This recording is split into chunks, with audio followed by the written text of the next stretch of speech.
Does your 403B or TSA have fees? Is it zero? Is it a bunch? Well, we're going to talk about that in this video.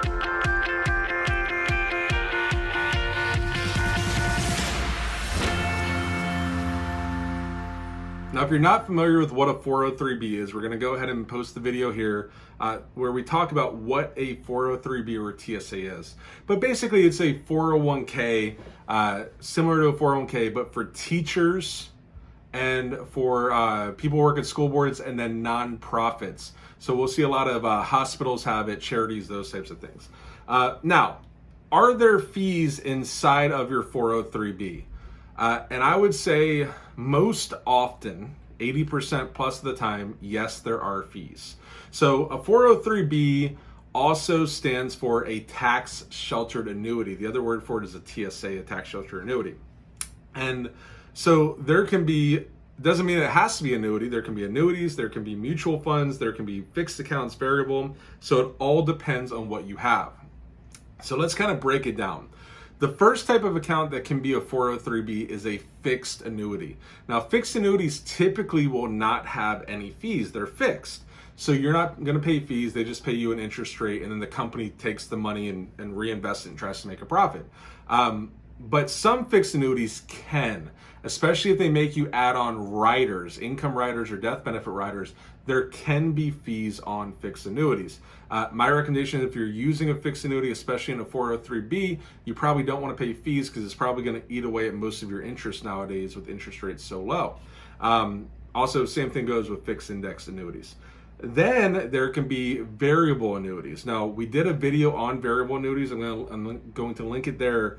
A variable annuity is basically like mutual funds. You're in the market, but they call them subaccounts, and it's with a insurance company instead of a mutual fund company. Now, these almost always have fees. Now, their fixed account doesn't. So oftentimes, the variable annuities as 403Bs, there will be a fixed account that they won't charge you a fee on.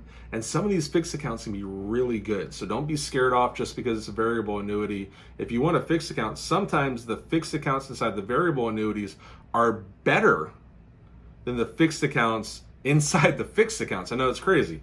But then there's also, if you go in the market, there's definitely fees. So the two questions you want to ask if you're in the market in a variable annuity inside of a 403B is, number one, what is the M&E fee? So the M&E fee is what the company charges.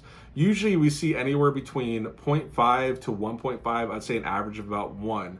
But then in addition to that, there's almost always what's called subaccount expense ratios. So those subaccount expense ratios are also a fee on top of that. So you could be all in paying 2.5% in these variable annuities as a 403B, or you could be zero if you're in their fixed accounts. The last very common 403B or TSA are mutual funds. Now, if you have mutual funds, you are definitely paying an expense ratio. You're definitely paying a fee there. So you want to find out what that is. You also want to find out how much risk you're taking in both the variable annuity and the mutual funds. But then in addition to that, you also want to see if there is a load. So what a load means is how much you have to pay to get in. Is there upfront commission? Is there a back-end commission? Most of the 403B mutual funds that I've seen end up being loaded mutual funds, meaning Oppenheimer, American funds, accounts like that, where they charge the client 5.75% upfront. You contribute $100. They take out $5.75, and then on top of that, you have back-end fees almost 1% or higher. So you want to make sure that if you are going to mutual funds, preferably there's no load.